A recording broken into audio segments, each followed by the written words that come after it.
Podcast ITEPOL. Saludos, soy Caco de ITEPOL y hoy en nuestra sección de podcast contamos con Fernando Recio, conocido en Twitter como El Hispano, compañero policía que pertenece a la asociación Una Policía para el Siglo XXI y además es formador en Ad Bellum Formación. Con Fernando vamos a hablar sobre enfrentamientos armados, sentencias del uso de la fuerza, así como el uso del arma de fuego ante armas blancas y mucho más. Pero antes de iniciar, os queremos pedir un pequeño favor que os costará unos pocos segundos, pero para nosotros es de gran ayuda. Es comentar el audio, ya sea en iVoox o iTunes, así como compartirlo en redes sociales, ya que nos ayudará a tener mayor visibilidad y llegar a más personas interesadas. Y ahora sí, damos paso a la entrevista. Bienvenido al podcast, Fernando, ¿qué tal estás? Hola, ¿qué tal? Pues mira, aquí encantado de estar con vosotros, como siempre, un placer. Pues nada, un placer nuestro por parte de ITEPOL por aceptar nuestra invitación y vamos a hablar de algo que nos gusta a todos, de enfrentamientos armados. Y tenemos hoy con nosotros a Fernando Recio, compañero de policía, además pertenece a la asociación Una Policía para el Siglo XXI y además formador en Ad Bellum Formación. Y si hubiera alguien que no te conoce, que yo creo que no, porque además si alguien no tiene Twitter debería de tenerlo solo para seguir al hispano, una breve presentación para nuestros oyentes. Joder, muchas gracias, me vas a sacar los colores. Pues nada, lo que has dicho el compañero, mira, yo soy oficial de policía local y soy coordinador de una asociación para el siglo XXI, una asociación para la policía siglo XXI y soy formador de Ad Bellum Formación en tema de operativa policial y tiro. Y nada, 18 años de servicio y siempre operativo a pie de calle. Tengo bastante experiencia en el uso de la fuerza y gracias a Dios todavía no he tenido que hacer uso del arma de fuego. Sí que he combinado, sí que he estado en varias situaciones peleagudas, pero no he tenido que hacer fuego. Y toda mi carrera, bueno, pues me he estado formando, sobre todo para hacer el día que me ocurra, estar lo más preparado posible para solventar esta situación de la mejor manera posible.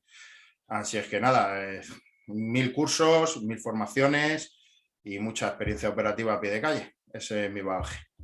Pues nada, ese es el objetivo para que los compañeros que lo vean, abrir los ojos. Y de aquí también mandar previamente un saludo a César Alvarado, de Ad Bellum Formación también. Y vamos a hablar, por lo que hemos dicho, de lo que nos gusta, uso de la fuerza y enfrentamientos armados. Y este mes de junio, bueno, que aún no lo hemos terminado, sabes que utilizamos el EPID, Estadística Policial Víctima de Incidentes Violentos, y este mes solo, de momento, llevamos unas 25 intervenciones recogidas, en las que unas 14, 15 han sido por cuchillo, por armas blancas. Y tú eres muy activo en Twitter, como hemos dicho, recomendamos que sigan al hispano, porque muchas veces analizas vídeos y cuentas intervenciones hablando de todo esto. ¿Cómo ves este aumento en los últimos tiempos, Fernando? Bueno, como nosotros ya hemos dicho 1000 veces en las ponencias que damos en Policía Siglo XXI, desde 2018 nuestro presidente ya lo estaba diciendo en el Congreso de los Diputados. La criminalidad va en aumento, pero en un aumento que está ya desbocado. Hablamos de la zona de confort criminal, hablamos de la zona no-go y hemos hablado de que esta década va a ser la de mayor criminalidad de los últimos 80 años. Nadie nos ha hecho caso absolutamente, nadie. El único partido, hay que reconocerlo, que sí nos ha comprado el discurso de alguna manera ha sido Vox. Hay que decirlo, las cosas son como son. Los demás han desechado nuestro discurso, pero la realidad es tozuda y nos están dando la razón. Se dijo que el aumento de la criminalidad tiene varios ítems y ya estamos viendo, desgraciadamente, todos los vídeos que están saliendo: Rota, Andújar, Laguna de Duero, esta anoche mismo en Badalona. Es increíble, increíble. Ya le digo, no solamente hay un ítem, hay varios ítems para comprender esto. La cuestión es que esto va a un aumento. Nosotros tenemos una policía cuyo modelo data del año 86, que está, vamos a decir, pensada para proteger discursos de poder y no para proteger ciudadanos. Ese modelo policial se ha quedado anclado en el siglo XX, no ha evolucionado con la criminalidad actual, con el grado de violencia actual.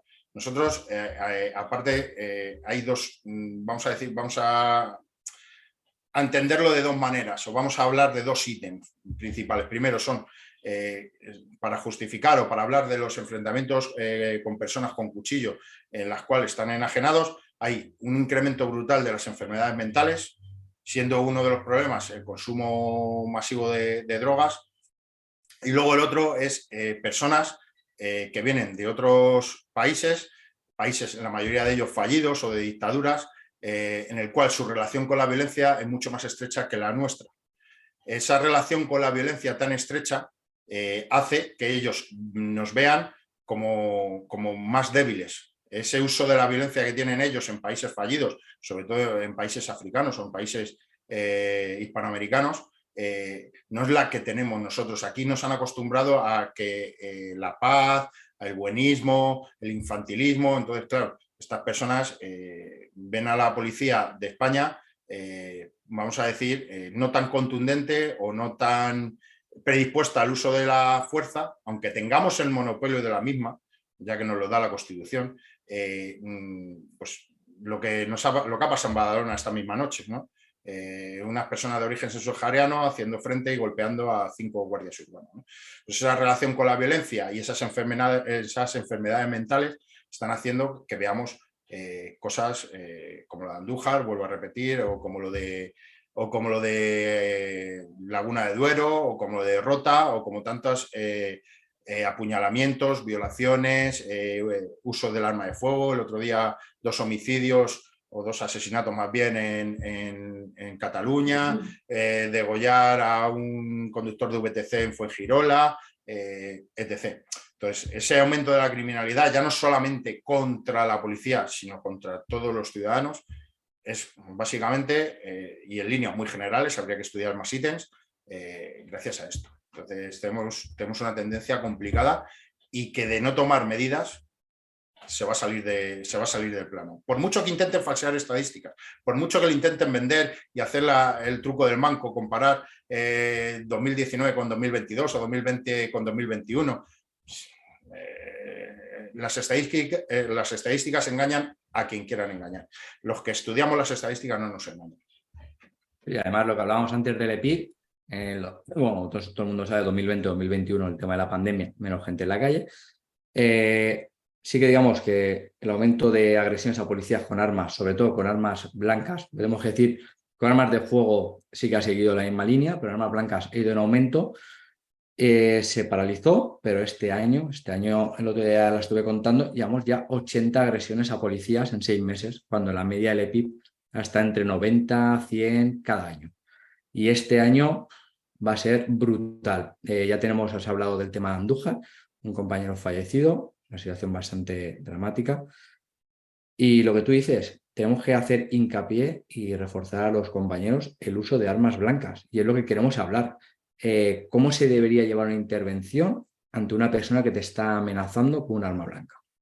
Bien, vamos a dividir estas intervenciones con armas blancas en 2 situaciones tácticas distintas.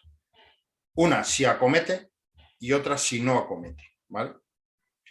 En cualquiera de los casos, tanto si acomete como si no acomete, nosotros solo tenemos un arma actualmente que sea eficaz para hacer frente a una agresión con un filo.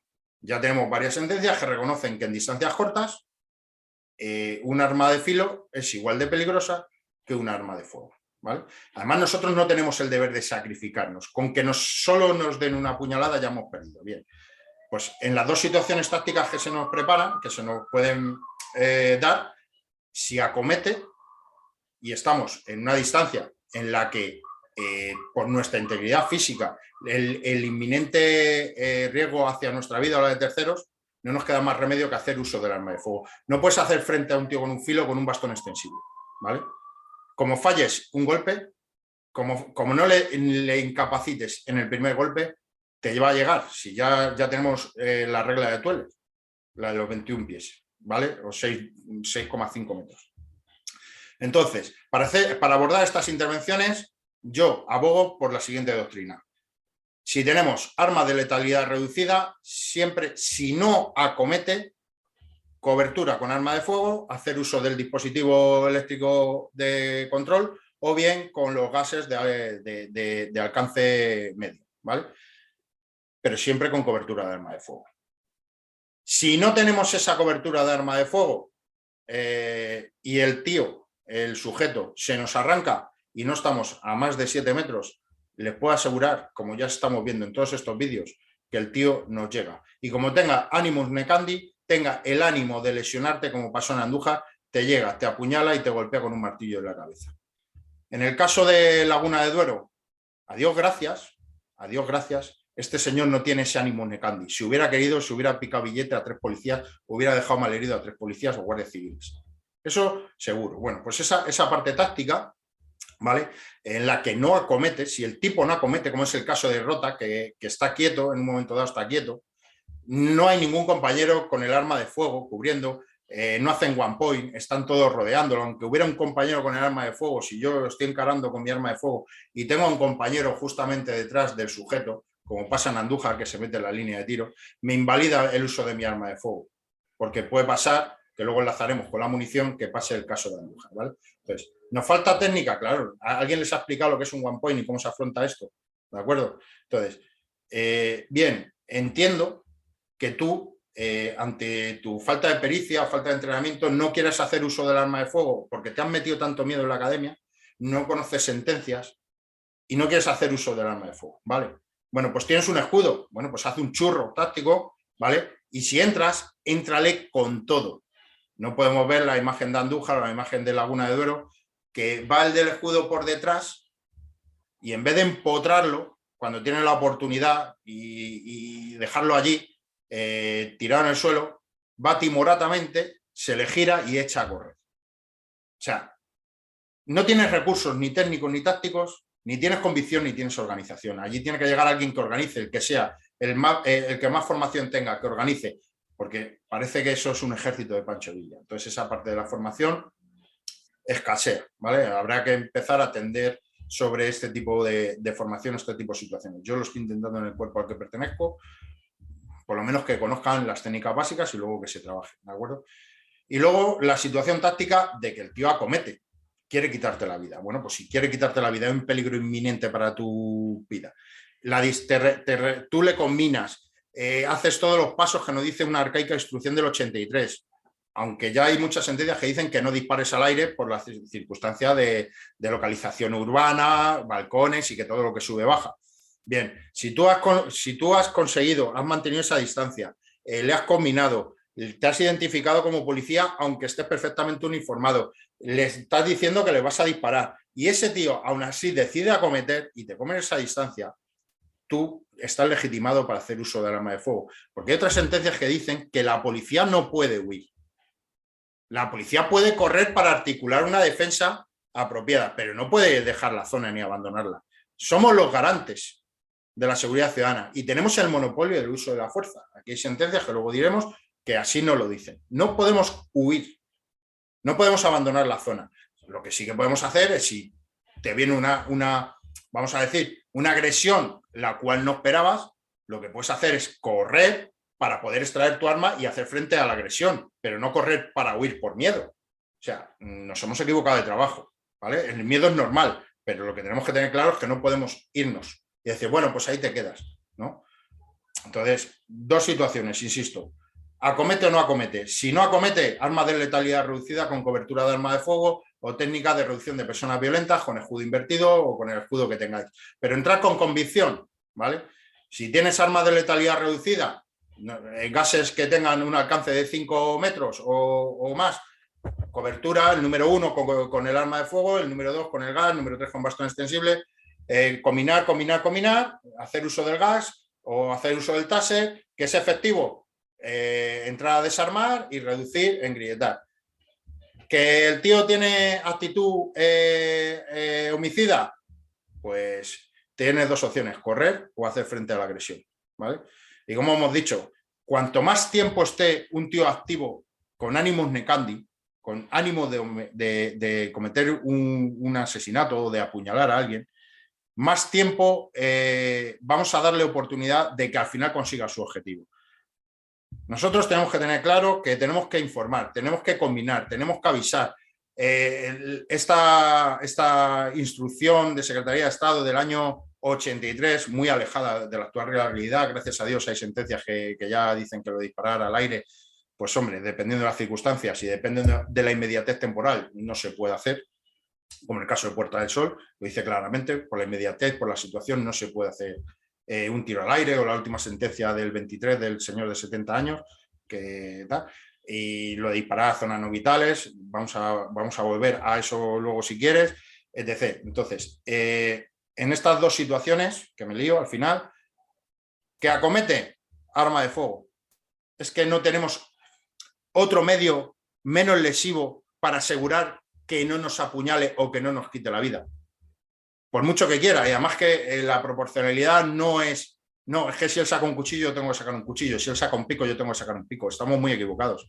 Eso más bien lo tasa la necesidad racional del medio utilizado, que tiene que ser efectivamente el menos lesivo para la parte atacante, pero tiene que asegurar mi defensa de forma fehaciente. No tengo la obligación de sacrificarme, ni siquiera de que me apuñalen una sola vez. Lo dice la sentencia, no lo digo yo, luego pondremos unas cuantas, ¿vale? Entonces, uso de arma de fuego, siempre y cuando hayamos hecho todos los pasos adecuados, el peligro sea inminente, no tengamos otra circunstancia, no hayamos provocado la situación, etc. Y siempre que recibamos el ataque, la contestación tiene que ser inminente, no a posteriori. Si recibimos un ataque y el tío se gira y nosotros le disparamos, ahí vamos a tener un problema. Ahí vamos a tener un problema gordo, ¿vale? Entonces, muchas veces vemos circunstancias en las que reaccionamos siempre a toro pasado, ¿vale? No, eso es inviable. Tenemos que reaccionar en el momento adecuado, que es cuando el peligro es inminente para nosotros o terceras personas, ¿vale? Y creo que ya dejo de divagar para seguir con la entrevista, ¿vale? No, yo te lo has explicado muy bien, sobre todo el tema de arma blanca. Hay que tener en cuenta lo que tú has dicho, ¿no? Sobre todo distinguir esas dos situaciones y va a depender de la distancia. Pues, y súper importante, que cuando lleguemos con el patrulla, cuando lleguemos a intervención, no ponerse encima, sino es preferible tener una distancia porque eso te va a permitir que se dé ese estado de necesidad y tú evaluar a esa persona, esa identificación del riesgo.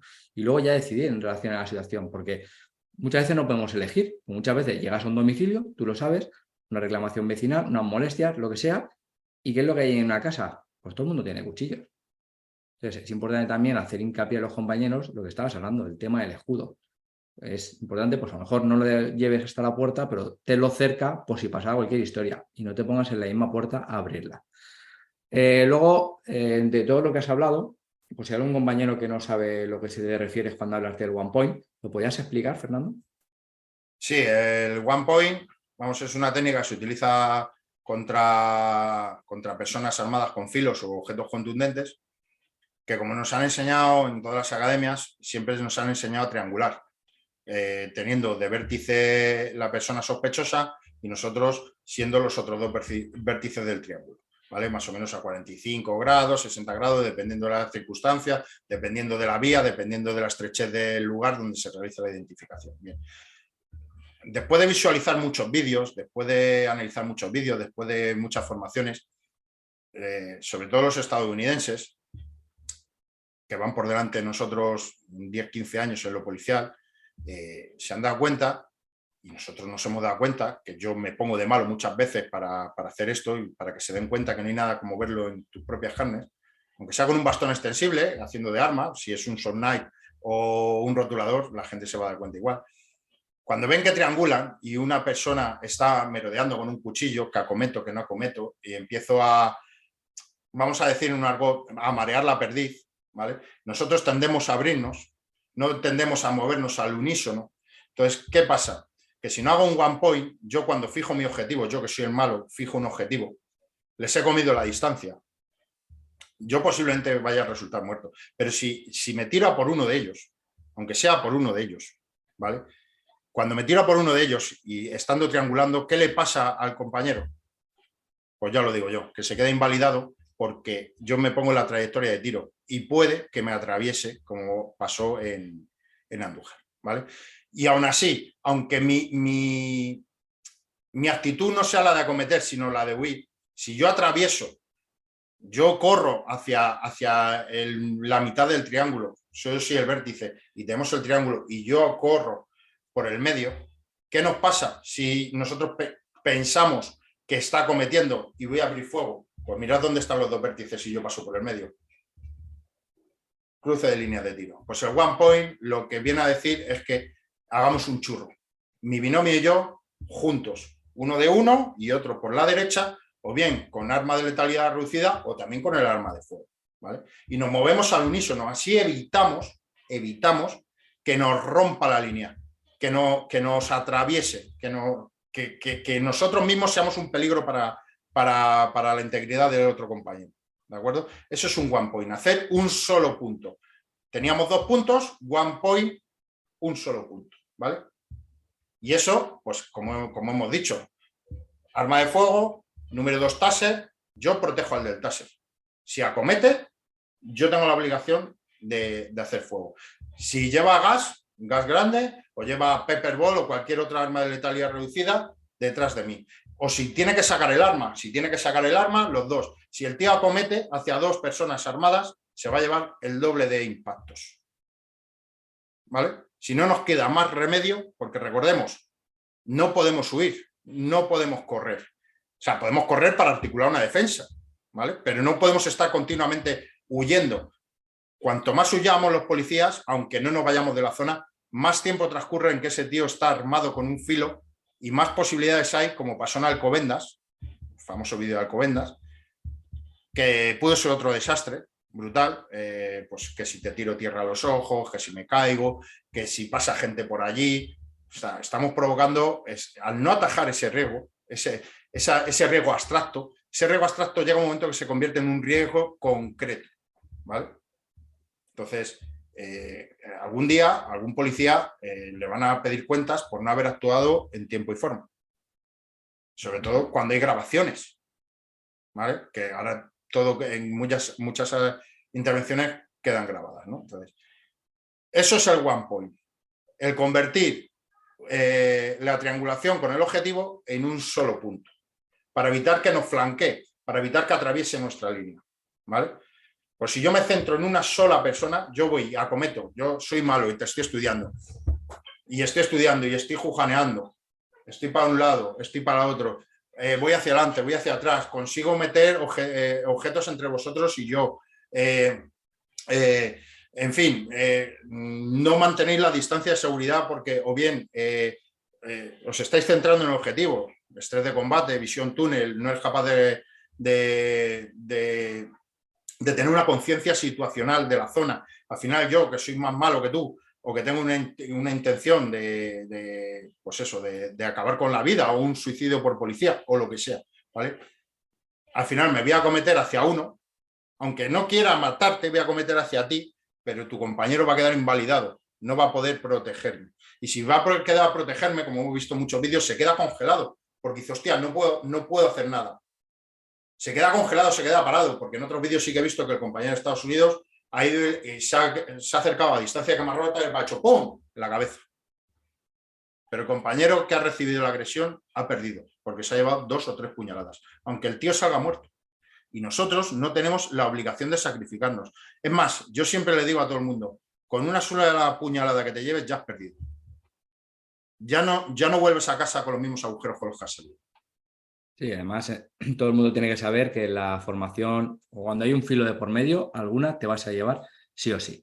Y todo esto que has explicado sobre el one point, que parece difícil, solo se consigue de una forma, que es formación y entrenar. No tiene más truco. Luego ha llamado también la atención, cuando estabas comentando antes, que has hablado de uso de medio alterno, arma de fuego, el DET, el minimizador, conocido como taser por su marca, y el bastón, pero no has mencionado el tema de mano vacía. Esto de que en muchos sitios se entrena ante un cuchillo a mano vacía. No lo he mencionado porque, o sea, y además es demostrable en galería, en tatami, con quien quieras. Yo con un rotulador. No soy un especial erudito en el manejo de cuchillos. Yo con un rotulador a cualquier individuo que quiera, de la especialidad de artes marciales que sea, de la especialidad la que sea, se sorprenderá. Él se pone una camiseta blanca, yo un rotulador o un short knife se sorprenderá la cantidad de puñaladas que le voy a dar antes de que él consiga reducirme. De hecho, otro de los instructores de Adbelum, el especialista en Instagram, ha colgado una serie de vídeos muy interesantes sobre esto, ¿vale?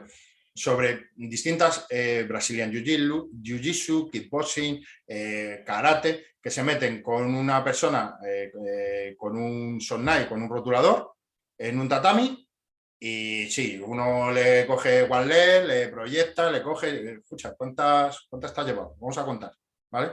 La gente se sorprende, porque hay muchos Chuck Norris de teclado, hay muchos Chuck Norris de sofá y mantita, ¿vale? Contrafilo, además, si no te queda más remedio, has perdido el arma, has perdido el bastón, has perdido cualquier posibilidad de defensa, evidentemente no te dejes matar. Te llevarás 2 o 3 puñaladas, pero intenta inmovilizar la mano que lleva el cuchillo y desarmarle. Y si le puedes noquear, noquéalo. O sea, comete su nuez si es necesario. Pero ese es el último recurso. No sé si me explico. Evidentemente, por la escala de medios, arma de fuego, bastón y manos vacías, si no tenemos otros medios, ¿de acuerdo? Si no tenemos otros medios, es eso, arma de fuego, bastón, armas vacías. O sea, contra un filo, en distancias cortas.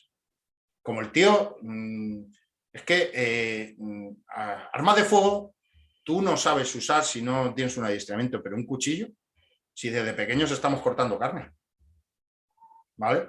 Si desde pequeños el que más o que menos ha hecho uso de un cuchillo para cuestiones civiles, para cuestiones cotidianas, para cuestiones que no son de quitar vida. Cualquiera más o menos sabe dar una puñalada, una estocada, un corte, ¿vale? Cualquiera.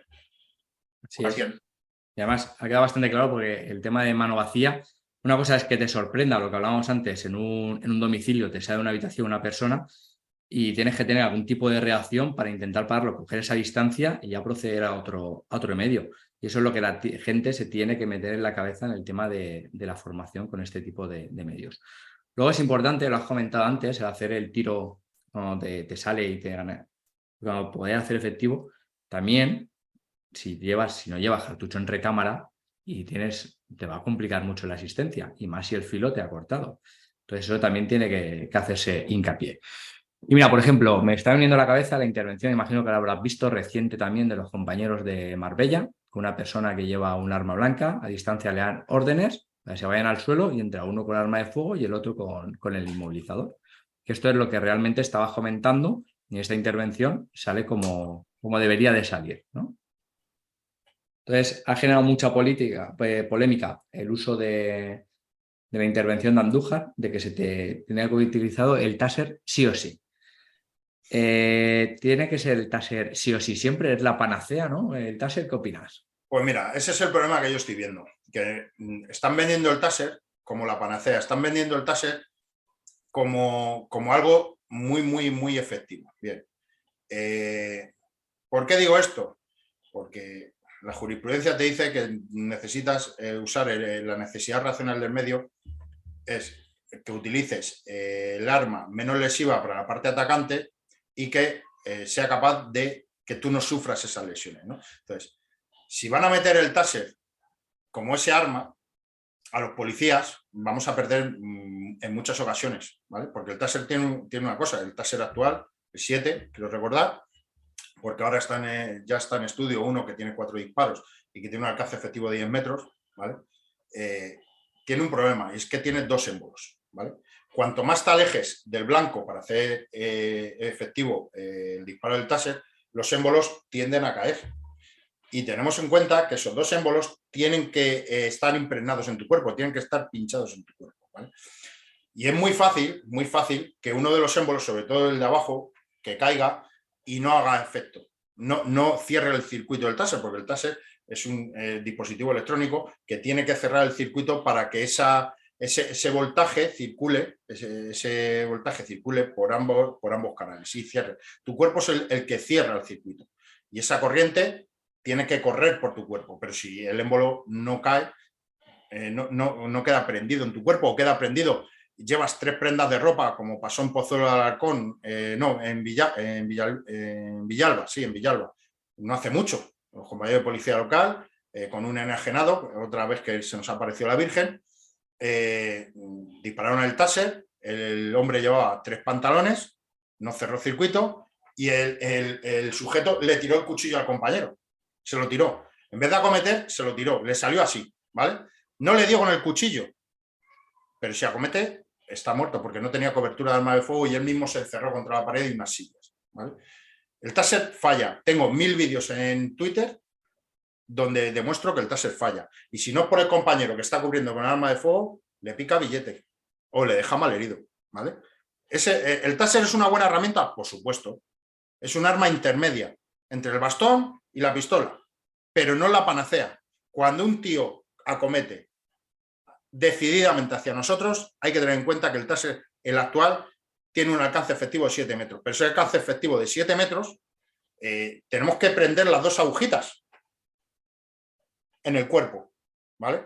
Y es muy posible que una vaya baja, que lleves mucha ropa, circunstancias de invierno, etc. Incluso en algunos casos, el tipo aguanta el amperaje y el voltaje, que ya sabemos que lo que mata es el amperaje, pero el taser tiene 0,01, no recuerdo bien, y lo que sí que 26, 0,19, dependiendo del modelo.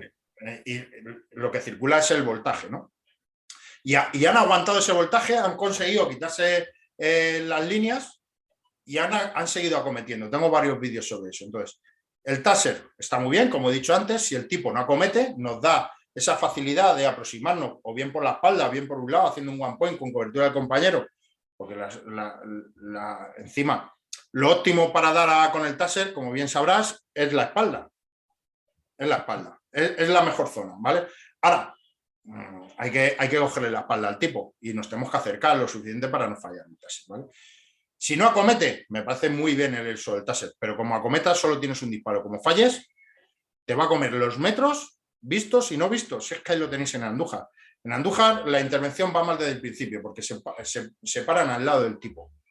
Con lo cual, ya vamos mal. Pero vamos, no quiero comentar la intervención por respeto, ¿vale? No quiero comentar la intervención, pero lo que debemos hacer en muchas ocasiones, similares como la Andújar, es utilizar el vehículo patrulla para meter obstáculos de por medio, ganar esa distancia, que nos ayude a articular una defensa, ¿vale? Quiero hacer mucho hincapié en el estrés de combate que sufrimos, ¿vale? Ese estrés de combate hace que perdamos nuestras facultades psicofísicas. ¿Qué me refiero? Pues que ante el miedo de ser agredido o de perder la vida, nuestro cerebro entra su parte más reptiliana, entra la amígdala a funcionar y entonces perdemos una capacidad de raciocinio normal, la que tiene cualquier persona sentada desde el sofá de su casa. Entonces, perdemos esa facultad de razonamiento. ¿Qué nos va a salir en esas cuestiones? Porque el cerebro ahí funciona en precario. Lo que tengamos muy mecanizado, lo que tengamos muy entrenado, de todas las soluciones posibles, el cerebro, como está en precario, va a coger la más sencilla, que es la que más tengas entrenada. Si no tienes entrenado nada, ¿qué te va a salir? Nada. ¿Vale? No te va a salir nada. Tu cerebro va a plantear una serie de dudas conforme a la formación que tú tengas o las creencias que tú tengas, ¿vale? Y al final vas a perder un tiempo precioso en articular esa defensa, ¿vale? Cuanto más cerca estemos de la amenaza, mayor es el estrés de combate. Cuanto más alejado estemos de la amenaza, más facultades de raciocinio vamos a tener. ¿Me explico? O sea, si yo estoy parapetado a 7 metros detrás de un coche, voy a poder incluso coger miras. Fíjate qué lujo. Voy a poder coger miras. ¿Por qué? Porque mi cerebro dice, estoy protegido con un coche, voy a poder coger miras. Ahora, si estoy a 1,5 metros, 2 metros de una amenaza armada, vas a disparar al bulto. No vas a coger miras porque tienes una visión túnel, pierdes el audio, pierdes habilidad de motor a frinas y es imposible material físicamente de coger miras. Físicamente, ¿por qué? Por lo que he explicado, visión túnel. Tu cuerpo va a querer subir la cabeza porque solo va a querer ver la amenaza. Y solo vas a hacer así, pum, pum, pum. ¿Vale? Eso es una reacción habitual. Y luego, materialmente, no puedes disparar a otra cosa que no sea el bulto. Disparar a partes no vitales como piernas y brazos es jugarte a fallar el disparo. Y en esas distancias, fallar un disparo supone que el tío te llega y te apuñala, ¿vale? Hay sentencias como la de Puerta del Sol que ya reconocen eso, o como la última del 23, ¿de acuerdo? Eso de disparar a partes no vitales es inviable en cortas distancias. Por estas dos cosas, estrés de combate y porque materialmente no puedes tomar miras ni es exigible que dispares a zonas no vitales en distancias de 1,5 metros, 2 metros. te va a llegar, como falles, te va a llegar. Es más, incluso impactando, como no pilles hueso, como no pilles fémur, como no pilles, te va a llegar, te va a llegar. Insisto, no podemos permitirnos que nos apuñalen. Ya hemos perdido. Y la legislación lo dice así, nosotros no tenemos el deber de sacrificar nuestra integridad física. ¿Vale? Entonces, no sé si he explicado más o menos bien. Sí, yo creo que ha quedado bastante claro en el tema del LED, del inmovilizador. Decir que los últimos estudios daban una efectividad del 55%, muchas veces fallaba por el tema del operador, y siempre hemos dicho que es el doble de difícil que un arma de fuego, ya que tienes que impactar 2 veces. Los últimos, el T7 que estabas comentando, ahora tiene las 2 cargas, una para corta distancia y larga distancia, y que puedes modificar con el aparato, pero claro, ¿cuándo sabes realmente si vas a utilizar una u otra? Y en una intervención, si lo tienes que sacar, lo que te has dicho, tienes que ser una situación medio controlada en la que puedas decidir la distancia. Sí que es verdad que el nuevo modelo, el T10, ya le han quitado los hilos, los cables, y lo están intentando que sea lo más parecido a un arma de fuego, con 10 cartuchos, y aún así tienen que ser 2 efectivos para cerrar el ciclo que antes muy bien has explicado. Y lo que está diciendo todo el rato, Fernando, leer sentencias, que ahora nos vas a comentar algunas, muchas veces vas a los cursos y muchos policías con muchos años le preguntas cuáles son los principios básicos de actuación, oportunidad, congruencia, proporcionalidad, que te lo definan, y se quedan en blanco. O sea, algo tan sencillo que es lo que tú dices, en que nos puedas condenar o no. Muchas veces, antes cuando has hablado del medio elegido, estamos hablando de la congruencia, y mucha gente no sabe lo que es eso, ni la proporcionalidad ni la oportunidad. Y yo creo que eso debería ser básico para todo policía. Y de esas sentencias que nos querías comentar relacionadas con la munición, ¿cuál destacarías? Pues mira, tenemos sobre todo comentar, si estamos ya con la sentencia, mira, vamos a comentar la de una sentencia del año 94, ¿vale? Del año 94, en el cual un policía nacional, fuera de servicio, observa dentro de un vehículo cómo hay una presunta violencia de género. Entonces se identifica como policía, pregunta qué pasa, la señora dice que no, el individuo se baja del coche, el compañero retrocede, se vuelve a identificar como policía y extrae su arma personal, que es del calibre 22, y el tío lleva una barra, un antirrobo de aquellos rojos que atabas al volante y al pedal del freno, y la esgrime contra él. El compañero vuelve a gritar policía, hace un disparo al aire y finalmente, ante la proximidad, le hace un disparo al individuo. Con un calibre 22 le atraviesa el abdomen, se le queda alojada cerca del hígado y la columna vertebral y, bueno, pues creo recordar que pierde la vida. Esto ocurrió en el año 94. 89. ¿Vale? Al compañero le condenan en la audiencia provincial. Le condenan en la audiencia provincial. Le condenan porque le exigen que tenía que haber disparado a zonas no vitales, etc, etc. Bien, pues llega al Tribunal Supremo.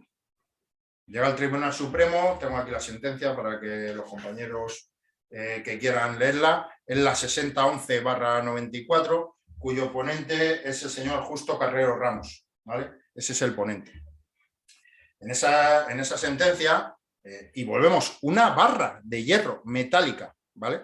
Barra de hierro metálica, un antirrobo. ¿Cuántas veces no habremos visto en nuestra infancia o en nuestra adolescencia que en alguna discusión de tráfico se ha esgrimido, ¿vale? Bueno, pues dice esta ponencia, por decir algo, no existe desproporción por el uso del arma de fuego frente a una barra rígida. No existe desproporción, ¿vale? Ha agotado todas las acciones disuasivas posibles. Dio el alto policía, mostró su arma e incluso disparó al aire, ¿vale? Incluso disparó al aire. No dice que sea un requisito sine qua non, incluso que disparó al aire, porque luego hay otras sentencias que dicen que no procede por las circunstancias, ¿vale? Tuvo que hacer uso del arma de forma directa para frenar el agresor, porque todos los demás recursos anteriores, la identificación, el disparo al aire, no había disuadido y no tenía otro medio para hacer frente a esa agresión, necesidad racional del medio utilizado, ¿vale?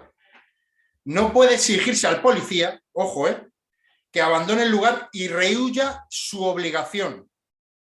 Ojo, a un policía no se le puede exigir que huya para evitar disparar. Hizo lo que tenía que hacer por imperativo legal, ¿vale? O sea, fíjate lo que nos está diciendo, ¿vale? Aún así, la audiencia provincial, que es lo que hablamos de las penas de banquillo, que es cierto que hasta que llegas al Supremo o llegas a una audiencia provincial coherente, ¿vale? Que no vive en el matrix judicial, que no vive en ese matrix judicial de que valoran las circunstancias sentados en un despacho durante 2 meses, ¿vale? Y esa pena de banquillo es la que muchos policías tenemos miedo, ¿vale? Entonces, dice la audiencia provincial que afirmó que el policía se cedió porque debió dirigir su puntería a un miembro, pierna o brazo, en vez de al tronco, porque al tirar al cuerpo tenía que admitir el peligro letal para el agresor, ¿vale? O sea, que nos dice que esa audiencia provincial en el año 89, por ahí, hubiera bastado para tener su amenaza disparar a una pierna o brazo, ¿vale? Pero el Tribunal Supremo dice que no. La audiencia provincial no tomó en cuenta, dice el Supremo, la Sala Penal dice el Supremo, la realidad de urgencia por peligro inminente, ¿vale? Para la propia integridad, ni las circunstancias de visibilidad, que eran las 3:30 de la madrugada, ni el movimiento del atacante, ojo, ¿vale? Ni el nerviosismo, ni la inseguridad de acertar sobre objetivos de limitadas dimensiones, piernas y brazos.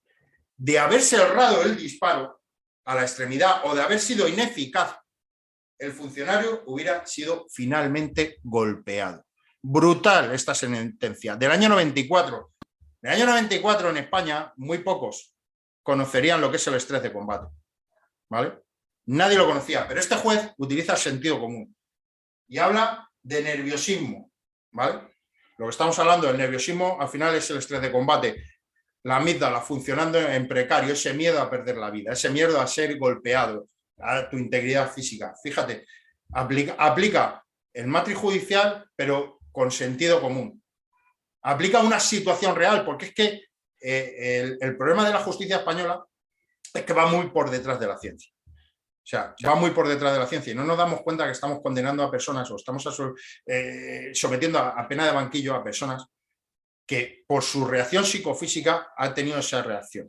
Y eso hay que tenerlo en cuenta. No es 2 y 2 son 4.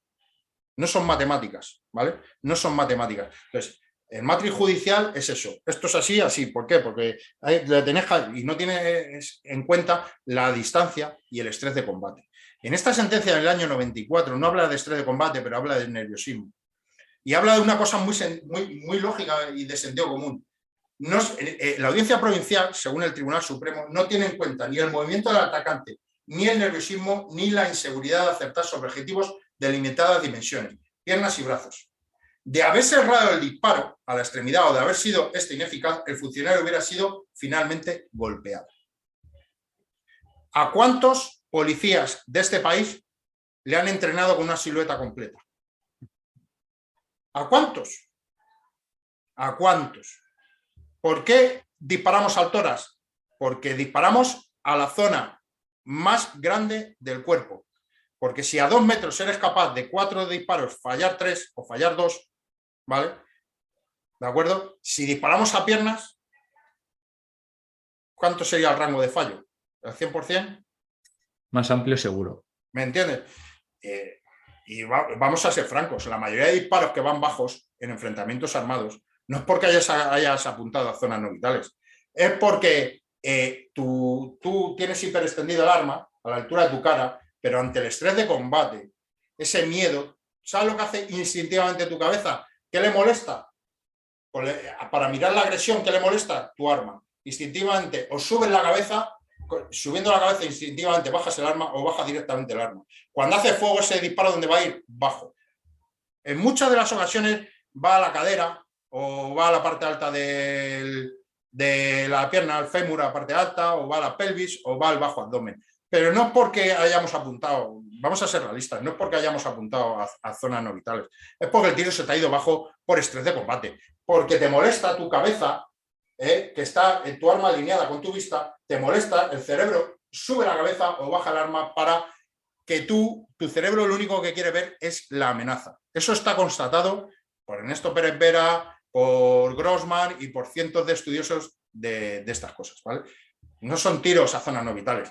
Efectivamente hay tiros en zonas no vitales cuando estás parapetado y al final te da tiempo a coger miras a una distancia prudencial que no tienes ese estrés de combate tan acentuado, te da tiempo a coger miras y hacer 1 o 2 disparos a zonas no vitales. Sí, cierto, hay ocasiones que son esas.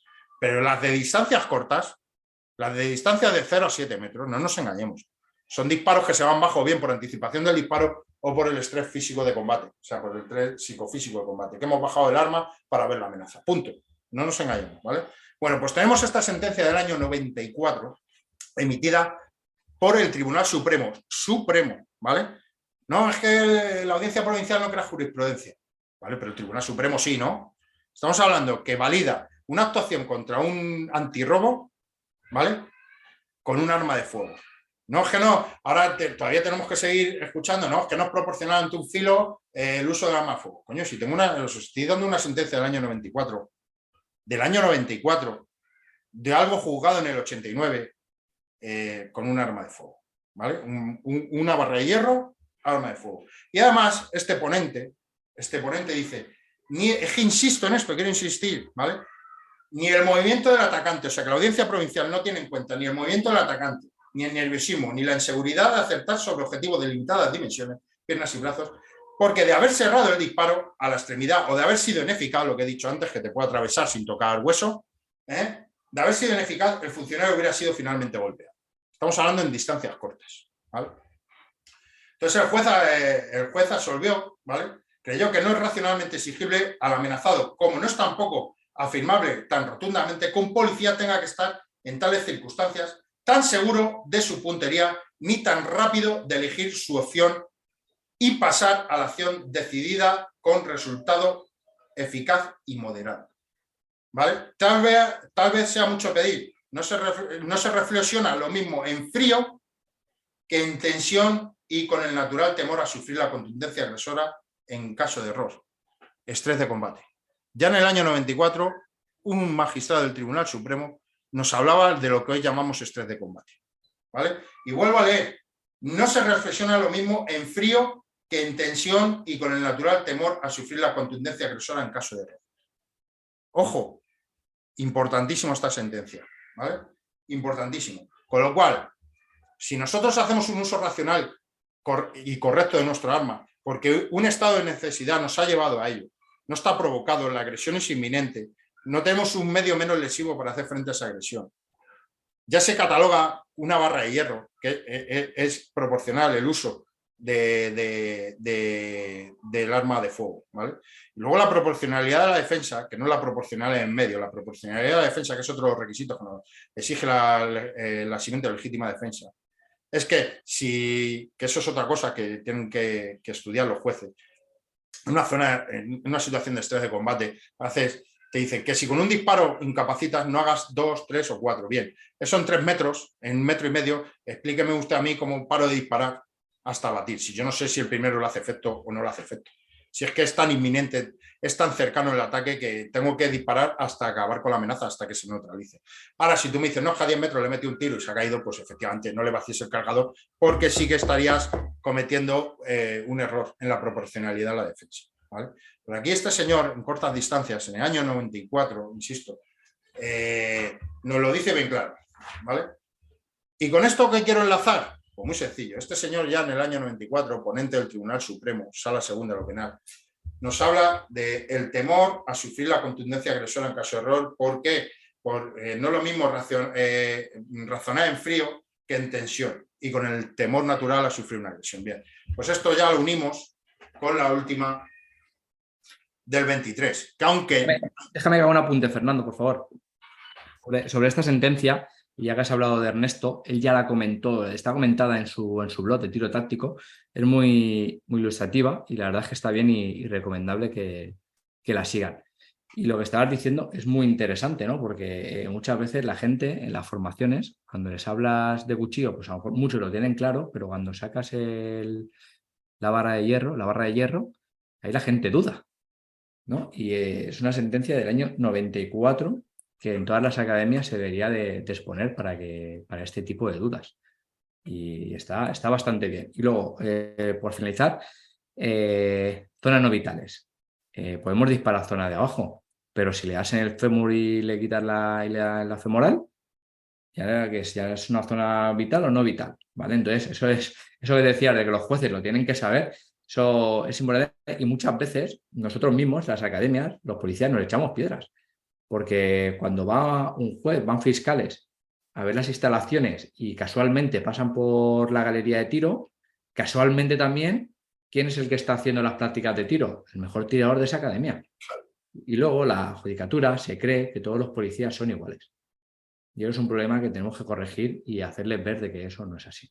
Y ahora, disculpa y puedes seguir con lo... No, a lo que ahondas tú, hay que hacer mucha pedagogía. Bien sabes que vosotros de vuestra cuenta, desde el estudio que hacéis anual, que sois los únicos que hacéis ese estudio, teniendo como modelo el LEDOCA, del FBI. Además lo hacéis de forma no oficial, que solamente recogeréis los casos de los que tengáis conocimiento, no de todos los que hay realmente. Sí, exacto. Vosotros hacéis una labor de difusión importante, igual que hago yo desde mi cuenta de Policía Siglo XXI, César Alvarado, tal. Muchos policías estamos explicando estas cosas. Y con esta última sentencia del Supremo, del anciano de 70 años, que es cierto que no es un policía, ¿vale? Es un civil, pero ya hablamos lo que el año 94 hablaba de nerviosismo, miedo a perder la vida, habla de estrés de combate, estudios. Este tribunal ha tenido la deferencia de leerse estudios policiales. Es un avance muy grande. Es un avance muy grande de que se lea estudios y de que hable de la regla de Tueller, ¿vale? Es muy importante y además voy a buscarlo porque quiero leerlo textualmente. Sí, además la regla de Tueller, que habrá muchos policías que le digas qué es y dirán, ¿cómo? Yo lo tenía subrayado. Mira, es obvio que la situación en la que el acusado se halló tiene objetiva actitud para anular el entendimiento de quien se ve sometido a ella. Un individuo que va hacia un señor que estaba intentando huir, ¿vale? Aunque esta misma sentencia dice que no tiene la obligación de huir para defenderse, ¿vale? Que no es un requisito de la legítima defensa huir, por mucho que diga la audiencia provincial que podía haber huido, no es uno de los requisitos, ¿vale? Sigo leyendo. Es obvio que la situación en la que el acusado se halló tiene objetiva actitud para anular el entendimiento de quien se ve sometido a ella. Un tío que va con un hacha y quiere sacar un machete del cinturón, ¿vale?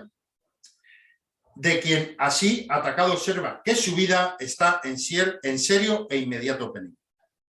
Nuevamente, en el ámbito de las técnicas policiales y militares resulta de uso corriente el manejo del concepto estrés de combate, que viene a describir la presencia de un conjunto de síntomas fisiológicos, entre ellos no solo el conocido como efecto túnel, que limitan y entorpecen las posibilidades defensivas, síntomas frente a los que tratan de adiestrarse quienes profundizan en dichas técnicas. En todo caso, el acusado, que portaba consigo un arma de fuego que hasta ese momento no había exhibido, optó ante lo apremiante de la situación y para proteger su vida por hacer uso de la misma y disparó contra esta persona cuando éste se hallaba a una distancia de 1 metro o 1,5 metros y trataba de desenfundar el machete. Brutal. Brutal. O sea, lo que me preocupa aquí, que dice síntomas frente a los que tratan de adiestrarse quienes profundizan en dichas técnicas. Los que profundizamos en dichas técnicas no somos todos los policías, ¿vale? Ni todos tenemos las mismas inquietudes y, sobre todo, la administración no aboga por esto, salvo en cuerpos pequeños policiales locales, que es cierto que sí que están modernizándose porque es más fácil modernizar una plantilla de 100 funcionarios, de 40, de 150, que mover un monstruo de 70.000 funcionarios, o 60.000, o 6.500, ¿vale? No es lo mismo. Entonces, esto es brutal, ¿vale? Esto es brutal. Ya tenemos una sentencia que en el año 94 nos hablaba de nerviosismo, miedo a perder la vida, que no se puede razonar lo mismo en frío que en la situación, y aquí ya habla técnicamente de estrés de combate. Algo de pedagogía hemos conseguido hacer, porque esto no le llega al Tribunal Supremo sin que alguien se lo haya dicho. Guardias civiles, policías nacionales, policías locales, asociaciones, quien sea. Alguien ha metido, hemos conseguido meter este concepto, ¿vale? Que es muy importante, ¿vale? Y luego tenemos el de la regla de Tuerz, que también habla de ello. Seguro que después se ha leído el libro sobre el combate de Grossman. ¿Eh? Seguro que se ha leído el libro sobre el combate. Pues es más que posible, o alguien se lo ha, o alguien pues lo alegó en sala, quizá, alguien lo pudo alegar en sala, o alguien, pues eso. Tenemos que decir que desde De Paul intentamos contactar con ese juez, con Leopoldo, pero no tuvimos respuesta. Mandamos un mail al Tribunal Supremo, pero no nos han respondido. Pero bueno, se intentó hacer una entrevista sobre esto.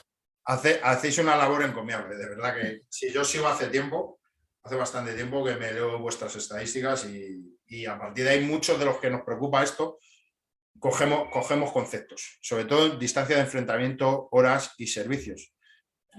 Yo hace tiempo que me leo, desde que las lleváis haciendo, me la leo. Es el objetivo, el mejorar y abrir los ojos. Es el objetivo del EPI, no tiene otro.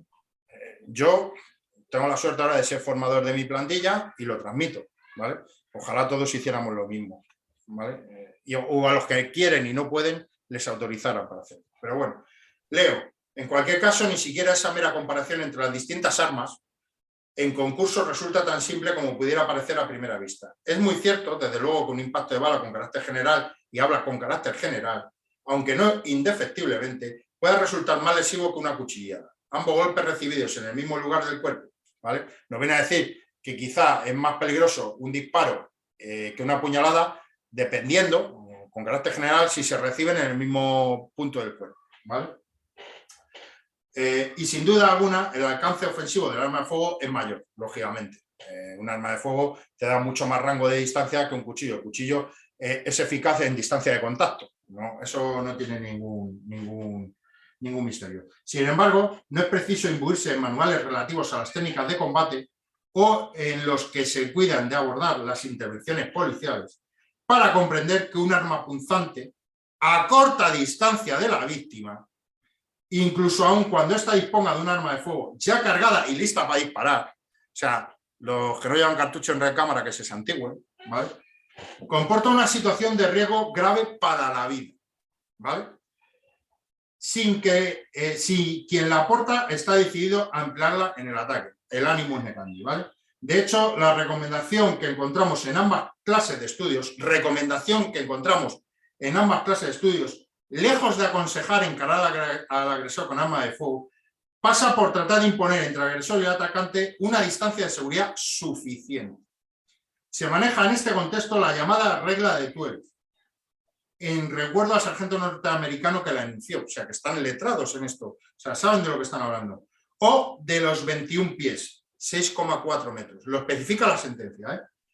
Esta era la establecida como distancia mínima para tener posibilidades defensivas eficaces con un arma de fuego, enfundada y lista para hacer un disparo, frente a un ataque con arma blanca. Ojo, que esto es cierto que es para un civil, pero esto crea jurisprudencia, señores. Esto puede ser alegado en cualquier tribunal si tenemos la mala suerte de tener que arrebatar una vida o dejarla lesionada, ¿vale? Ojo, esto está recogido, jurisprudencia, Tribunal Supremo, Sala Segunda, ¿vale? Igual que la del 94, jurisprudencia, Tribunal Supremo, Sala Segunda de lo penal, ¿vale? No estamos hablando de juzgado de instrucción, no estamos hablando ni siquiera de audiencias provinciales, estamos hablando del Supremo. Esto es oro, manejado con cautela, ¿vale? Tenemos que empezar a ver sentencias de situaciones peliagudas que están habiendo de un tiempo a esta parte. Tenemos que ver qué ocurre. ¿Qué problema tenemos con esto? ¿O cuál veo yo? Pues lo que veo es que los juzgados de instrucción, que son los que instruyen la causa para elevar al tribunal enjuiciador, tienen muy poquita formación sobre todos estos temas o estudios policiales, estrés de combate, la regla de Tueller y demás. Entonces, estas personas, ante la más mínima duda, en vez de archivar, lo que van a hacer es elevar al órgano enjuiciador. ¿Esto qué supone? Se llama pena de banquillo, ¿vale? A un juzgado siempre se sabe cómo se entra, pero nunca cómo se sale. Porque ya he dicho que estos son sentencias del Supremo que les ha llegado por condenas previas en las audiencias provinciales, ¿vale? Con lo cual ya ha pasado un procedimiento penal y en el cual te han condenado, ¿vale? Hay otros muchos que ya se están quedando en instrucción, a Dios gracias, muchos usos de armas de fuego se están quedando en instrucción, porque gracias a Dios también hay muchos jueces que se forman o preguntan o se asesoran, ¿vale?, sobre estos temas. Pero es cierto que otros muchos, ante la duda, lo elevan al órgano enjuiciador, se quitan la pelota de su tejado y fuera. No tienen la capacidad de archivar cuando es de justicia archivar.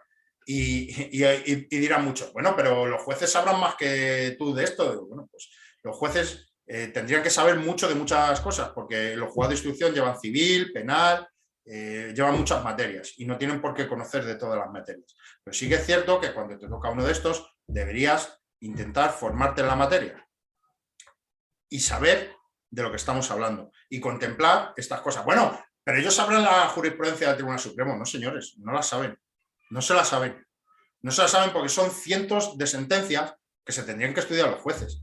No se la saben. Como no vayan a tiro hecho, alguien se lo dé mascado, no se la saben. Algunos se la sabrán por circunstancias o porque la hayan estudiado en la carrera o en la oposición o en la escuela judicial, lo que sea, pero no se la saben. Estamos muy equivocados. Entonces, este es el problema, que como te toca un juzgado de instrucción que no se complique la vida, que no quieras saber y que te aplique el matrix judicial, te vas a ir a la audiencia provincial. Y si la audiencia provincial tiene la mala suerte de lo mismo, estamos hablando siempre de usos legítimos del arma de fuego, no de usos ilegítimos. El que no haya usado bien el arma de fuego, pues hombre, tendrá que pagar las consecuencias, ¿no? No estamos defendiendo aquí a cualquier pistolero, estamos defendiendo los usos legítimos de las armas de fuego, ¿de acuerdo? Pues te tendrás que ir al Supremo, y el Supremo, pues en muchas de las ocasiones pone cordura. Bien. Es muy importante que sepamos escribir. Muy, muy, muy importante. Y volvemos a lo mismo. Y estos son datos científicos. En Estados Unidos, cuando hay un tiroteo, al policía no se le toma declaración inmediatamente. Es más, se le da de baja administrativa durante unos días. Está comprobado que después de un estrés de combate, tu memoria no recuerda el 75% de las cosas hasta 24 horas después. Hasta 48 horas después, a lo mejor, has recuperado el 80% de la memoria, más o menos, ¿vale? Entonces, ¿cómo te van a hacer comparecer la brigada de homicidios correspondiente, el grupo que sea, una vez que tú hayas hecho uso del arma de fuego, si vas a tener recuerdos difusos o vas a tener recuerdos confusos? No hay nada más que leerse en los libros de Ernesto Pérez Vera, donde muchos compañeros decían, no, la calle estaba muy iluminada, tenía poca iluminación, o a la inversa, disparé 4 veces y había vaciado el cargador. Entonces eso te puede hacer incurrir en elementos que en un principio pueden ser que te acusen de mentir, y no es que sean mentiras, es que tú lo recuerdas así. Pero claro, como dicen muchos jueces, si te pillan una mentira vas jodido, ¿vale? Y no es que mienta, es que lo recuerda así, por el estrés de combate. Entonces, ¿qué deberíamos hacer? Comparecer a las 48 horas. Y leernos mucha jurisprudencia. Y leernos todos los requisitos que nos habla la exigimiento de legítima defensa. Si estamos en distancias largas que nos permite combinar, identificarnos, hablar, exhibir el arma de fuego, decirle que como a Cometa se le dispara. Si estamos en un escampado, y digo, si estamos en un escampado, en un descampado, en una zona donde no haya dificultad, ¿se puede disparar al aire? Sí, teniendo en cuenta que todo lo que sube baja, ¿vale? Eso es una norma del año 83, que nadie coge el toro por los cuernos y modifica esa instrucción, que es una barrabasada a día de hoy, siglo XXI. Nadie la modifica, del año 83, ¿vale? Estamos en el 2023. Es una auténtica barrabasada de instrucción, ¿vale? Hechas por gente que no tenía los conocimientos que se tienen ahora, ¿vale? Pero es la única que hay. ¿Qué pasa? Que nadie la quiere modificar. ¿Por qué? Porque eso va a asumir que haya muertes de personas o lesionadas. Entonces, como en la época buenista, infantilista en la que estamos, ningún político va a querer asumir eso. Prefieren policías muertos o heridos, que somos números, y parte de la sociedad no nos quiere, a que un chorizo muerto o un paciente psiquiátrico herido. Lo prefieren un policía muerto, vamos a hablar claro. Realmente lo opino así, ¿vale? Porque si no, esa instrucción del año 73 estaría cambiada, modificada, con un protocolo real del uso de la fuerza como sí tenemos en Policía Siglo XXI y como estoy seguro que muchas personas tendrán. Y ese protocolo lo tienen que hacer personas letradas, no personas que están en un despacho, que lo único que miran es proteger estructuras de poder y no ciudadanos. Malamente podremos proteger a ciudadanos si no nos podemos proteger a nosotros mismos. Es así de simple. Lo que pasó en Andújar, si no es por un ciudadano que quita de encima al policía que le estaba apuñalando, estamos hablando de 2 fallecidos, no solo de 1. No somos capaces de proteger ciudadanos y un ciudadano nos tiene que proteger a nosotros. Estamos llegando a un nivel de esperpento brutal, porque nadie coge el toro por los cuernos. Nadie asume, como asume, por ejemplo, Nayib Bukele en El Salvador, una política férrea y dura contra el delincuente. Él lo asume, tiene un 93% de aprobado en su país. Le da igual lo que diga Amnistía Internacional, SOS, los países de su alrededor. Sí, si a mí lo que me importa es que mis ciudadanos apoyen mi gestión. Que ya llevo un año sin un solo homicidio, ¿vale? Pues aquí está por llegar un político que asuma esa responsabilidad. Pero que la asuma con gente operativa, no con cualquier comisario o general de despacho que hace 35 años que no pisa la calle, que algunos todavía tienen prohibido llevar cartucho en recámara en pleno siglo XXI. Ya sabemos todos a quién nos referimos, aunque gracias a Dios ya han modificado un poquito, no voy a entrar a valorar eso, pero ya han modificado esa instrucción, ¿vale? Entonces, tenemos que hacer mucha pedagogía con jueces, con fiscales, tenemos que hacer mucha pedagogía con jefaturas, tenemos que hacer mucha pedagogía, tenemos que seguir en la lucha, ¿vale?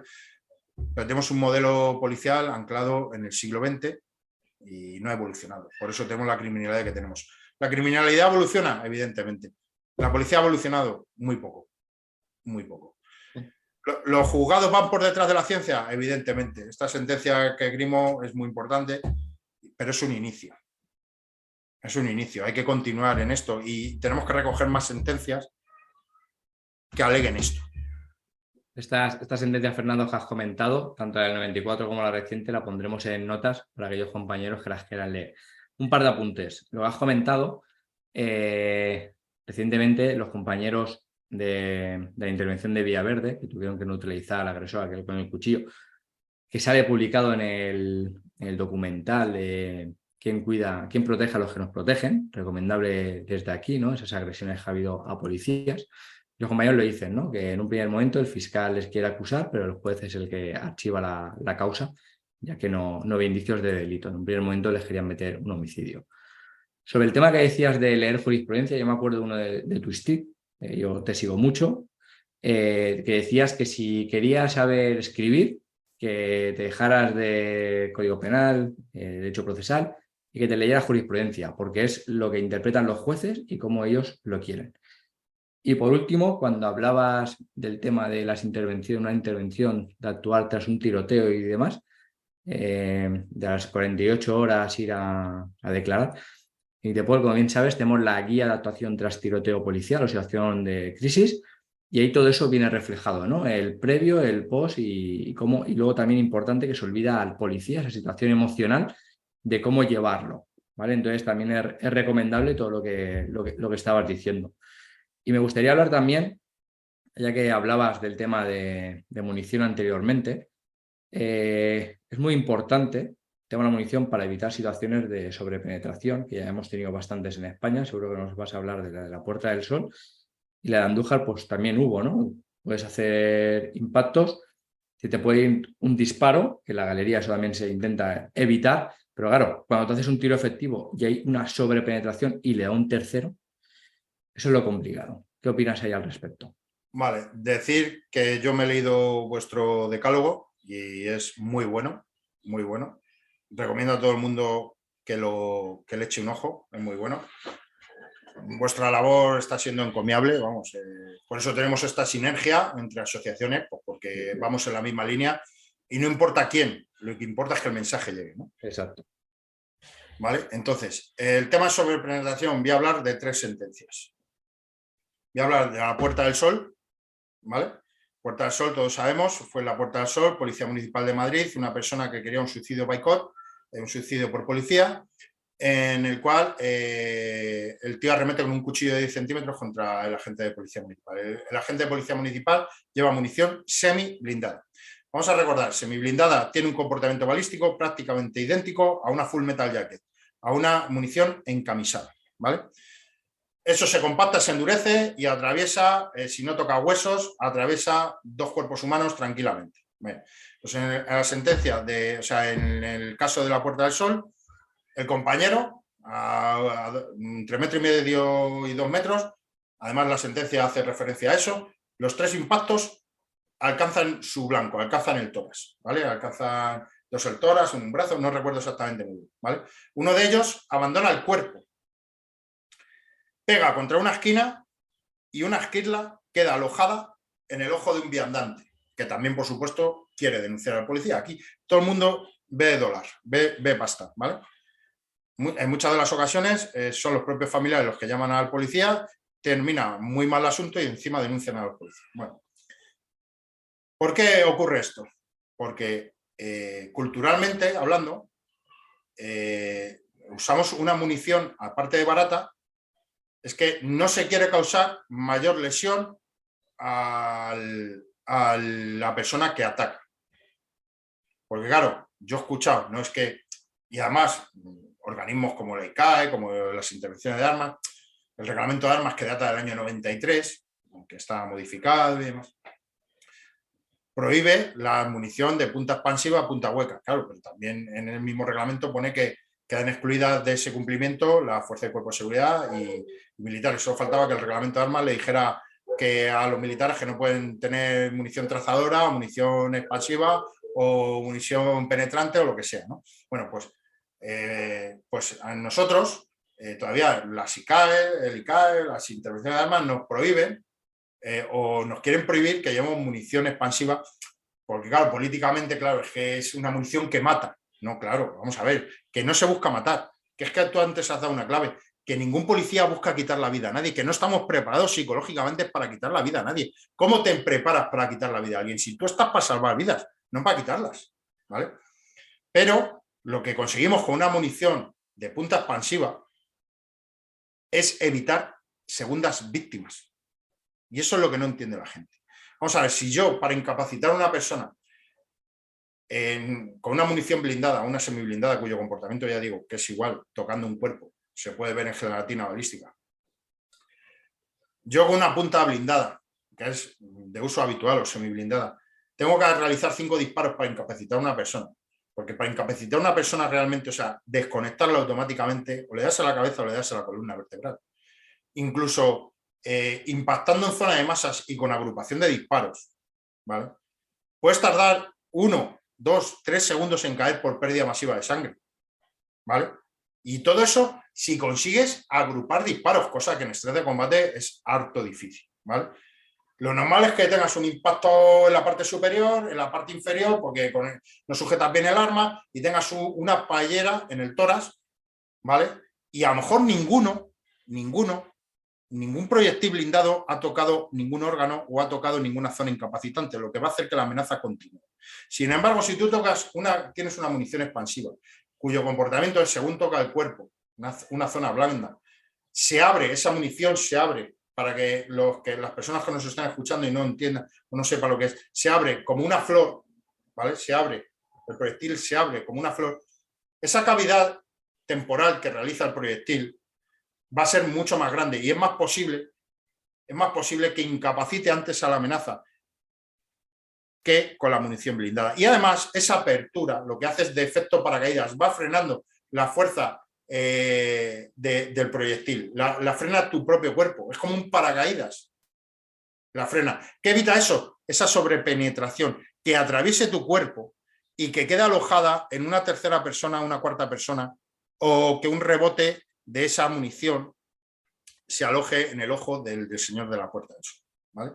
O en el caso de Andújar, la desgracia que hemos tenido, que atraviesa al señor e impacta en el compañero que está en la línea de tiro, ¿vale? Si utilizamos munición de punta expansiva, lo que evitamos es hacer menos disparos y evitar ese atravesar del cuerpo de una munición blindada o semiblindada. Estamos consiguiendo dos cosas. Tener que realizar menos disparos para neutralizar una amenaza, ¿vale? Que yo no quiero matarla, yo lo que quiero es que cese su ataque. Mi ánimo no es matar, es defenderme, ¿vale? A mí o a terceras personas. Entonces, con una munición apropiada evitamos eso, realizar más disparos de los necesarios y evitar que ese proyectil termine alojado donde no queremos. Pues esa mentalidad es la que tenemos en España. No, vamos a utilizar munición barata, munición que claro, es que como una munición que es que tú buscas matar. No, yo busco frenar la amenaza y busco que ese proyectil no abandone el cuerpo de la persona y se introduzca en el cuerpo de una tercera persona que nada tiene que ver con la intervención, ¿vale? Incluso el rebote puede ser a 40 o a 50 metros, ¿eh? Con eso enlazo con la sentencia con el caso de los Mossos de Escuadra, con el tipo que va con el pico e intenta agredir al compañero. Ya cuando no le queda más remedio, ya hace un disparo, hace 2, 3 disparos, y uno de los disparos rebota y termina ¿dónde? En el padre del agresor, que está a 20-25 metros de distancia, observando la escena. Le dicen que se quede en su casa, pero sale. Y está en la línea de tiro, hay un rebote y termina alejado cerca de los riñones. Le tienen que hacer una operación, le tienen que hacer un catéter al hombre. También pide dinero, por supuesto, al Mossos de Escuadra por indemnización por haber matado a su hijo, a pesar de que han sido ellos los que lo han llamado, y por ese rebote. Y luego tenemos el caso de Andújar, flagrante que todo el mundo lo ha visto. Insisto, por llevar una munición no apropiada para zonas urbanas, para el uso policial. Igual que no es apropiado hacer disparos, como dice la sentencia de Puerta del Sol, no era apropiado realizar disparos al aire. ¿Cómo se nos ocurre realizar disparos al aire en la Puerta del Sol? Hay alturas, hay balcones, todo lo que sube baja. No estamos en un descampado. Esa instrucción del año 83, cuando España era medio descampado, no existía la urbanización que hay ahora mismo, los núcleos urbanos tan grandes como no hay ahora. En el año 83, España no tenía, los municipios eran muy pequeños. El cinturón, por ejemplo, de Madrid, que yo lo que conozco, se estaba empezando a construir en el final de los 70, década de los 80, ¿vale? Ahora, ¿cómo se nos ocurre en mitad del núcleo urbano? ¡Pum, pum! Pues esto es lo mismo. La munición que tenemos no es la propiedad. Sí que es cierto que hay cuerpos como el mío que llamamos FIOCHE y EMB, que es lo más cercano a una punta expansiva, sin ser una punta expansiva. Pero no se compra porque la Guardia Civil no te autoriza. Vamos a decir las cosas claras. Escucha, y porque la Golden Saber, por ejemplo, vale €1 cada cartucho, ¿vale? Exacto. Pero es que te tiene que autorizar la Guardia Civil esa compra de cartuchería. Y en muchos casos no autoriza. No autoriza porque, claro, es que estás utilizando una munición que busca matar, no. Que insisto, que la policía no sale con el ánimo de matar. Su ánimo es defender y neutralizar una amenaza. Quiero defender mi vida o la de terceras personas y para ello necesito una munición en condiciones. Necesito una punta expansiva que no tenga una sobrepenetración sobre un cuerpo y termine alejado sobre terceras personas. Y que con 2 o 3 disparos, gracias a la cavidad que realiza esa apertura del proyectil, frene mucho antes a una amenaza que si le tengo que meter 6 tiros con una... Hay un montón de casos, tanto en España como fuera, que con munición blindada hay un tío con 6 impactos que ha sobrevivido perfectamente porque no le ha tocado ningún órgano ni ninguna arteria. Porque claro, ¿qué deja la cavidad temporal? Pues deja lo que son la cavidad temporal, es la fuerza cinégética, luego esa cavidad se abre, pero luego la realidad es que deja los 9 milímetros del proyectil. Ya está. Sin embargo, una expansiva se abre y deja una cavidad mucho mayor, ¿vale? Me acuerdo del libro de Street Survival, aquel antecesor de, bueno, aquellos Charles Rasberg, si no me equivoco, eran del año 70 y pico, del año 80 y poco. Llevé una imagen, 33 disparos con 9 milímetros y aquel seguía vivo. Hasta que no le impactó en la cabeza, aquel seguía moviéndose. 33, casi nada. Y lo que has dicho anteriormente, el tema de la ICAE, por suerte aquí en Valencia, gracias a la insistencia y recursos y demás, aquí hay muchas policías locales que llevan Golden Server o la FIOCHE MB que has comentado, la SECA y la Critical. O sea que aquí con el tiempo y la insistencia se ha conseguido. Y por último, Fernando, cuando hablabas antes el tema del material, has hecho mención mucho al tema de escudos, cuando hacías el tema del churro para hacer una autoprotección. ¿Cómo ves que las policías, cada patrullero que lleve en un Z, en un vehículo policial, que lleve un escudo? Pues a mí me parece correcto, pero para eso, insisto, todo el mundo tendrá que saber entrar un churro, ¿vale? Habrá que dar formación en reducción de personas violentas en lugares cerrados y reducción de personas violentas en lugares abiertos. Porque no es lo mismo en un lugar abierto donde no hay limitación de espacio en el sentido de que tú tienes que entrar con un escudo invertido a una persona que puede estar viéndote, o al entrar en una casa que tienes un poquito más de factor sorpresa, el tío no puede huir porque está en una habitación, en un salón, en una cocina. Esa formación se ha de dar. Hemos visto una serie de escudos en Laguna de Duero y en Rota que no han sabido utilizar. Está muy bien llevar a los escudos. Yo, por ejemplo, para mi grupo, nosotros tenemos un escudo invertido. Yo llegué a un momento, y hay que hacer autocrítica también, llegó un momento que yo cargaba todas las rotaciones y fue el verano pasado, ante varios episodios violentos que tuvimos, cargaba cascos y escudos en un vehículo. Yo, en mi turno de tarde, ¿vale? Llegaba el turno de mañana y les molestaban los cascos y los escudos y los dejaban tirados en el garaje. Me suena, eso me suena. ¿Me entiendes? Que es que les molestaba. Al final, ¿qué pasa? Que no puedes estar todos los días cargando. Solicité, mira, dejarme un vehículo exclusivo para mí, jefe de servicio o mando, depende de si estaba el jefe de servicio o había un subinspector o lo que sea, digo, dejarme un vehículo exclusivo para que yo siempre lleve cascos y escudos. ¿Vale? Porque, claro, en dependencias esto es como todo. En dependencias están, si el tío está en su casa, puedo mandar un equipo que vaya, los coja y los lleve. ¿Vale? Si no hay un peligro para terceras personas, si la actuación no tiene que ser inminente, todo lo que tú quieras. Pero en muchas de las ocasiones la actuación tiene que ser inminente y de rápida respuesta. Vale, pues están allí. ¿Por qué? Pues porque yo ya me cansé de... Mira, los han dejado, que ni siquiera los han guardado. Los han dejado ahí tirados. Cascos y escudos. Nosotros tenemos cascos y escudos. Pocos, pero para hacer un churro nos vale. ¿Vale? Para hacer un churro. Pero es que a compañeros les molestaba llevarlo en el coche. ¿Me entiendes? Que son mismos compañeros pues que llevan poca munición en el cargador o que pesa. Entonces, claro, hay que hacer autocrítica. Exacto. Hay que hacer autocrítica. Bueno, es a lo mismo. Que la administración tiene mucha culpa porque no quiere darnos formación, porque no nos quiere dar mentalización, porque no nos quiere dar medios. Totalmente. Pero es que luego cuando tienes esos medios, ni sabes ni quieres utilizarlos. Ni sabes ni quieres utilizarlos. Es lamentable,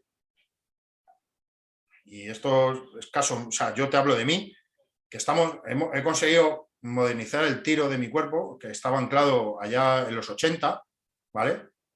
Y ahora que me han encargado a mí modificarlo, estamos modificando el tiro, la gente me está dando un feedback brutal, porque justamente el tiro que yo estoy dando es para hacer frente a situaciones como la de Andújar, literal, ¿vale? No voy a enumerar los ejercicios que hago, pero la gente lo está viendo. Pero es lamentable que haya compañeros que ante una formación gratuita y prácticamente en tu horario laboral, o que te dan, si estás de noche, te compensan o te cambian el turno para que puedas ir, no vayan. No vayan. O le das opciones a una persona que ha flojeado y hay un día de tiro extra para las personas que necesitan más tirar, le dices, oye, vente a la galería, que vas a tirar otros 50 cartuchos, vamos a volver. Dice, no, si es que a mí no me gusta disparar. Pues eso. Vamos a hacer autocrítica. Vamos a hacer autocrítica. ¿Tenemos escudo invertido? Muchos sí, muchos no. Pero ¿sabes usarlo? ¿Te han dado la formación? ¿Has querido venir a formarte? La administración te da la formación en horas de trabajo, que es lo suyo. Te da facilidades. Vamos a lo mismo. La administración tiene su culpa, pero los policías también tenemos la nuestra, ¿eh? Sí, pero es que si no tenemos autocrítica, no tenemos credibilidad. Exacto. Sí, pero luego esos mismos compañeros son los que tienen un nivel 4,5 o 5 en pádel, ¿eh? Que no sé Sí. No, y posiblemente sean jefes mañana, Exacto. porque tienen carrera. Calle poca, pero carrera muchas. ¿Entiendes? Entonces, tenemos esos problemas. Y es un mal endémico en este país y en todos los cuerpos. Cualquier persona que tenga una titulación en biblioteconomía, aunque haya pisado poco la calle y tenga poca actitud policial, llegará a ser tu jefe. Sin embargo, gente bregada en la calle con mucha experiencia operativa, como no tiene el título de biblioteconomía, pues no llegará a los espacios donde realmente se toman decisiones operativas, que es lo que decimos en Policía Siglo XXI. Hay que cambiar el modelo de liderazgo. Se tiene que llegar por mérito y capacidad, no por titulitis, amiguismo o por proteger discursos de poder, sino por tener una experiencia real y operativa en la calle. Y no se podría acceder a otras unidades si no has estado mínimo 5 años de patrullero, que es la base de la policía. Pues Eso mira, es lo que no puede ser. lo que has comentado, Fernando, y para la última pregunta que te quería hacer, has hablado del modelo de una policía para el siglo XXI. Tú sabes que los que les gusta el tema de la táctica, los que llevan más cargadores, los que llevan el chaleco, los que llevan el torniquete y tal, los frikis, ¿no? Vamos a llamarlo, lo que lo suelen llamar estas cosas. Dentro de vuestro modelo, esos policías, ¿dónde estarían? Esos son top. Así de claro. El policía, mira, ahora actualmente, y además voy a decirlo, hay un compañero, Azul Gap de Twitter, Ese es, eso iba yo. que ha puesto una foto con su chaleco y lleva su taser de dotación, su cámara Ason de dotación que va pareja con el taser, lleva sus 2 torniquetes, sus cargadores y tal. La mayoría es de dotación. Y todavía tengo que escuchar o leer Del boli, ¿no? el boli, pareces un árbol de Navidad, ¿dónde vas SWAT? ¿Qué te has pensado que eres? En fin, yo quiero ese compañero en mi equipo. Lleva 2 torniquetes. Lleva 2 torniquetes porque él ha hecho la formación seguramente pagada de su bolsillo y se ha comprado esos 2 torniquetes pagados de su bolsillo. Yo quiero de compañero ese tipo. Lo quiero ya. Al que no quiero es al que me dice, ¿a dónde vas? Que llevas un torniquete, ¿por qué te has pensado que estás? Un berengario con pistola. ¿Vale? Ese que no lleva el chaleco porque suda, que no lleva munición porque dice que si con los 3 primeros cartuchos no has resuelto la intervención armada, que no vas a resolver, y que si monto el arma asusto. Esos no los quiero en mi equipo. Yo quiero en mi equipo gente que lleve su torniquete, que vaya a formaciones, que lleve los medios que necesitamos en la calle, se los pague él o su formación se la haya pagado él. Nuestro modelo, ningún policía se va a tener que comprar sus medios y ningún policía va a tener que formarse fuera del cuerpo, salvo en cursos muy específicos. ¿Por qué? Porque nuestro modelo es un modelo operativo, hecho para policías operativos, no para bibliotecarios. ¿Vale? Y el que quiera acceder a un grupo, a un grupo de policía judicial, a un grupo, va a tener que pasar 5 años en la calle previamente. Va a tener que tener experiencia operativa para pasar al siguiente escalón del modelo. ¿Vale? Y desde luego los administrativos no van a ser policías, serán administrativos. ¿Vale? Serán administrativos. Entonces, dame esos compañeros. Yo creo que con ese modelo que quieren implantar, yo creo que aún hay esperanza. El problema es que alguien tiene que querer implantar ese modelo. Y gracias a Dios, voy a hacer un poquito de publicidad. Vamos a hacer lo que quieras. Gracias a Dios, Josema Vallejo va de número 1 por Huesca, por vos, a ver si nuestros oyentes, si hay alguno de Huesca o tiene familia en Huesca, por favor, difunde el voto hacia nuestro compañero Josema Vallejo, vicepresidente de la asociación, a ver si conseguimos desde los lugares que se toman decisiones, o sea, desde el Parlamento, conseguimos cambiar el modelo de una buena vez. Tenemos que meter a gente en los lugares donde se toman las decisiones, gente con experiencia operativa. Tenemos que cambiar el modelo y para eso, por desgracia, tenemos que penetrar en la política. Exacto. Suerte, amigo. Un saludo a Josema, que también lo tuvimos aquí haciéndole una entrevista sobre su otra pasión, sobre el tema del tráfico. Y también tenemos que recordar, ¿no? El crowdfunding, ¿no? Como se diga, esa recolecta de toda la vida a la película de Samuel, de su libro Justicia Poética, de aquí recomendamos. y a colaborar para que se haga esa película y demás. Si lo quieres comentar un poquito, Fernando. Sí, el primer libro de Samuel Vázquez, Guido Princesa en Twitter e Instagram, bueno, pues es un proyecto muy interesante para llevar al cine, para ver cómo se trabaja realmente en la policía. Está basada en ese libro, que a su vez está basado en hechos, vamos a decir, operativos reales.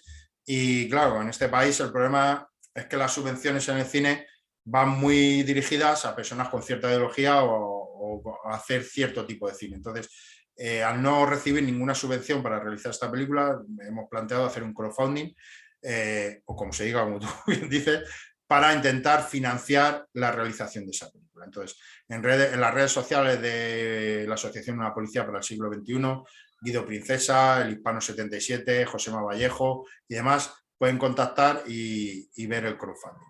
¿De acuerdo? A ver si conseguimos pues, que esa película se lleve a efecto. Pues nada, pues Fernando, muchas gracias. Si tienes algo más que añadir, es tu momento.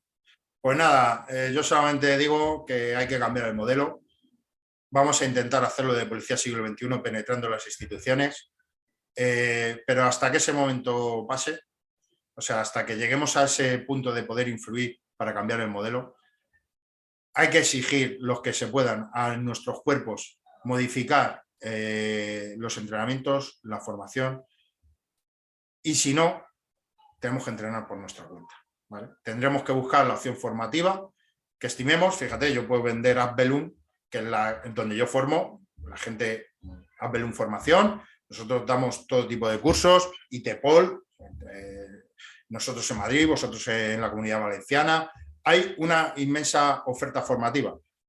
Desechen los vendehumos, los que no les van a enseñar cosas que se ajusten a la realidad de la calle, los que bueno, pues están viviendo los mundos de jauja, los que ofrecen defensas ante filo, arma vacía. Bueno, es un recurso más, hay que tener conocimiento. Yo entrenando con el GEO en su base, uno de los apartados del curso de formación era hacer frente cuando has perdido el arma, que se te puede dar, se te han casquillado y no te queda más remedio que hacer frente, pues hay que entrenar, pero no lo vendan como una panacea, véndanlo como el último recurso, no como la panacea, ¿vale?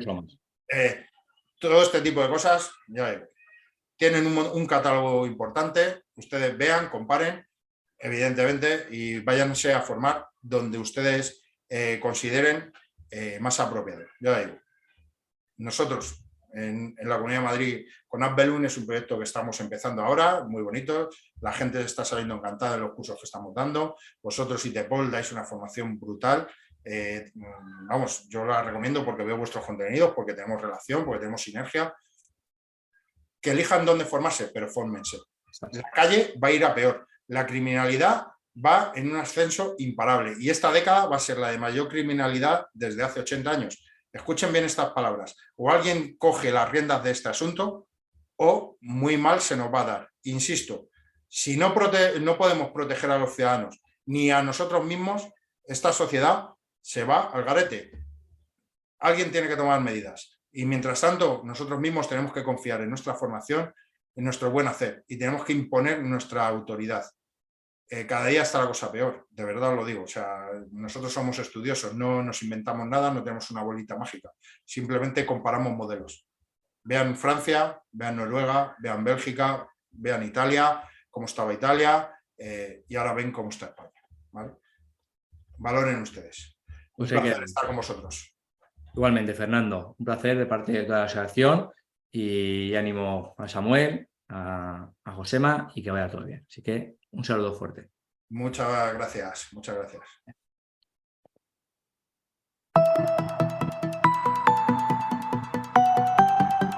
Podcast ITPOL.